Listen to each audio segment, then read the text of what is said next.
tomorrow I was supposed to be speaking before the U.S. Army War College on my latest book, Sword and Scimitar.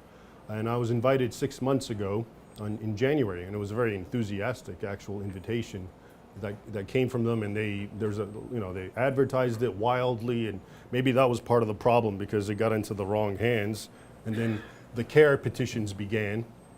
And long story short, I'll just give you to just show you the machinations of CARE and the capitulation of all places, the War College. I'll just give you a brief rundown because it's actually very germane to the topic that I'm going to be speaking about, which is Christian persecution and also its history. So what happened is, after I got invited, 6 months later, CARE wrote a very formal letter to the commander of the U.S. Army War College. And it was very measured. It was all about, the great disappointment of the Muslim community in Harrisburg, where there's 12 mosques, which is a lot for a place that's 50,000 population. And, how they're very upset. You would invite an Islamophobe, et cetera, et cetera, et cetera. That letter was reported in a couple of media, and right after it was reported, the War College made it a point to call me and to say, we're not even answering them, and you trust us, you're on, okay? So that was good. The very next day, CARE sent out a press release. And as you know, Linda Sarsour, she has that group, I think it's called Empower. She sent out a petition that was essentially a hysterical screed dedicated to portraying me, a man of Egyptian heritage, as a racist, okay? Literally, a racist and a white supremacist who, if given the chance to speak before the War College, is gonna radicalize them to the point that they're gonna go out and start killing Muslims in the streets of America. Literally, this is what was written. You can see the petitions, they're all the links are on my website. And lo and behold, they caved. At that point, the U.S. Army War College called me and said, oh, so we're gonna postpone it. And the official story to me and also to the media is that they're just postponing it, and it has nothing to do with the CARE petitions and screeds that came out, which is of course absurd because this was scheduled 6 months ago. Why on earth would they cancel it 1 week before and 2-3 days after CARE? So it's obvious what they're doing. So the reason I tell you all this, the interesting aspect, aside from the fact that it's gotten to the point where, a person of my heritage can now be called a racist, and a place like the U.S. Army War College, not some liberal college, can capitulate to that sort of thing, which is so absurd on its face, is, I think, a really bad precedent. In fact, one of the reports said the attack that the War College got was unprecedented for any military institution to get such a, all these petitions and cries of Islamophobia and racism, and the military is going to slaughter Muslims, et cetera, et cetera. But anyway, for them to capitulate still is pretty. At this point, who can speak and who can hear that matter about these topics if it's gotten to this? But the reason ultimately, and how to tie it into what I'm talking about today, is the irony is my whole lecture was about my book, Sword and Scimitar, 14 Centuries of War Between Islam and West. Most of the events in that book deal with things battles that happened hundreds and some as old as 1,300 years old. And you would not think CARE would care about such a thing, and that's why the Army War College wanted it. It's a military history.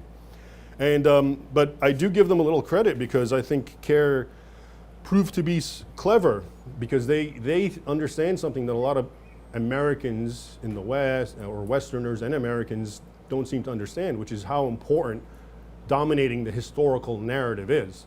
A lot of people in America who are anti-Islamist, some hysterically so, when they want to prove their point, what they do is they quote from the Quran, they quote from the Hadith, Muhammad's recorded sayings and doings, and that's really their approach. Personally, I don't think there's any problem with that. I myself do that.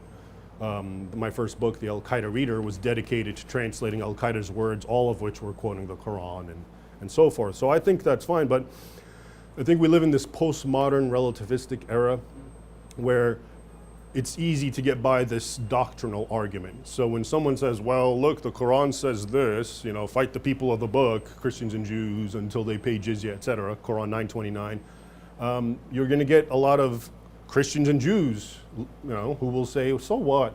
Look what the Jewish scriptures say. Remember what Joshua did, and look at Christian history, et cetera, et cetera. So all of a sudden, these arguments don't resonate with a lot of people in the West. However, CARE understands that, and the history hitherto has been completely dominated by the leftist academics, Muslim apologists, for at least 2-3 generations. It's been completely rewritten to the point that even the anti-Islamists in America that I was referring to just accept it. And that's why they talk about Muhammad and the Quran and the Hadith. But if you start looking at the history, you're going to find a whole different story. And also related to this, I want you all to remember that I think it really took off after the events of 9/11. You remember the big questions that were all in the air and in the media? One was, what went wrong? And the other one was, why do they hate us?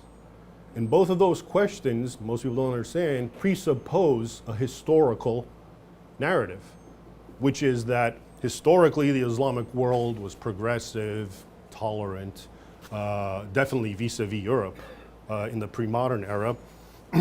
And so how can we explain the violence? Thank you. How can we explain the violence that we're seeing now, the terrorism, the killing of Christians, the viral hatred against Jews in Israel, and everyone else really who's not a Muslim? How do you understand that if they were so progressive? And that's how we fall into the responses that dominate, which is, well, it can't be Islam because Islam never did that historically, so it must be economics. It must be lack of education. It must be radicalized ulama who are radicalizing. It must be misunderstanding of Islam. It must be, as the White House, I forget her first name, Harf, the spokesman, Obama's, said, it's a lack of job opportunities. But you see, as long as you believe the historic narrative, and most people do, including anti-Islamists, that Islam was sort of progressive and civilized and advanced and tolerant, you have to ask these questions because something went wrong. But what happens if you find out that history was not like that? What if you find out that what groups like ISIS and the Islamic State and Boko Haram, Al-Qaeda, Al-Shabaab, Hamas, all these groups, what if you find out that they actually were the mainstream all throughout history against the West? What happens then, we don't have to ask what went wrong and why do they hate us, because it's self-evident. It's been going on for over a millennium. And so that's why CARE, I think, and that's one of the questions I got. What do they care about a history book? You would think they'd attack some guy who's talking about, modern day Islamist infiltration into the West.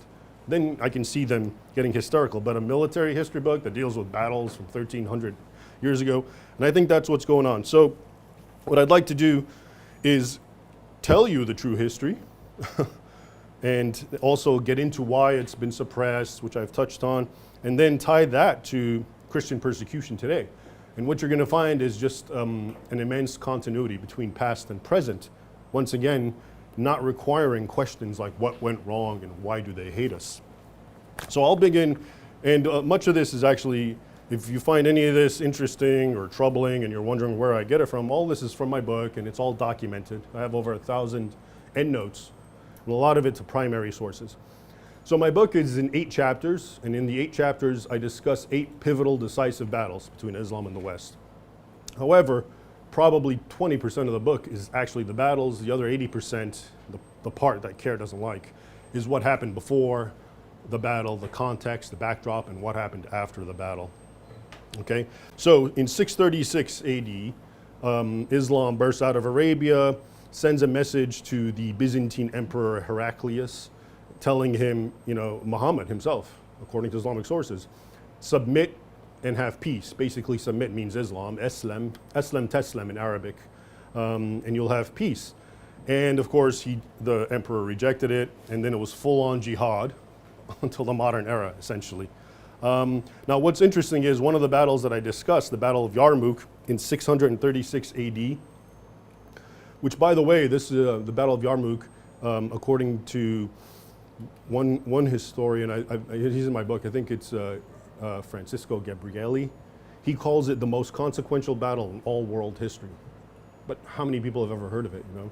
And the reason is because after that battle, Islam swept through all of North Africa and into Europe eventually, in a few decades. So, here's what's interesting about this. At the battle, a man known as the Sword of Allah, Khalid bin al-Walid, when he met the Roman general and before battle, he told him, here are some of the things he said. He said, "We Arabs are in the habit of drinking blood, and we are told the blood of the Romans is the sweetest of its kind. So we came to shed your blood and drink it." Another companion of Muhammad had recently died before this battle, said, "We have tasted blood and find none sweeter than the blood of Romans." Does that sound familiar to you? Because ISIS says that. And most people have no idea where it comes from, because ISIS studies history, and ISIS is trying to emulate this particular history. And this guy and these early jihadis are the heroes of ISIS. And this is another reason I wanted to write the book, because I don't think anyone in the West knows that when they would say that ISIS, you know, they've sent communications to America saying we've tasted American blood and we find it sweeter. They also said things, you love life, we love death. That's also from the Battle of Yarmouk. And these characters were saying the same exact thing. And I really find that interesting because it just shows you how much ISIS is trying to pattern itself on a history that we're told never happened. And most people don't know, okay? At any rate, after that battle in 636, the Battle of Yarmouk, Islam swept through in a few decades all of North Africa, greater Syria, which included at the time Jerusalem, all the way to Morocco. And if you read, again, the primary sources from this era, not what secondary historians write, you're going to find just contemporaries, European contemporaries, Christian contemporaries, Jewish contemporaries, who are just completely traumatized. So here's one of the oldest accounts from a Coptic Christian, John of Niku, in Egypt, who actually eyewitnessed Islam's invasion. Thank you. As I've said before, despite my desert lineage, I don't do well with heat, so forgive the melting here. If anyone has difficulty hearing, you can move toward the front here. There's several empty seats. Am I still not loud enough? I can raise it a little more. Oh. Okay. So here's what John of Niku, a Coptic Christian from Egypt, says, and he was an eyewitness of Islam's entry into Egypt around the late 630s, 640s. He wrote, and so this is a primary source. He wrote, "Whoever surrendered to the Muslims," sometimes he calls them the Ishmaelites, that's another term for them, "was slaughtered, and no mercy was shown to the elderly, the women, or the children. The Muslims then plundered the possessions of the fleeing Christians, deeming the servants of Christ as enemies of their Allah. His chronicle is so riddled with bloodshed that John often ends his entries by saying, quote, 'But let us say no more, for it is impossible to describe the horrors the Muslims committed.'" So here's a primary source of what happened when Islam entered into Egypt.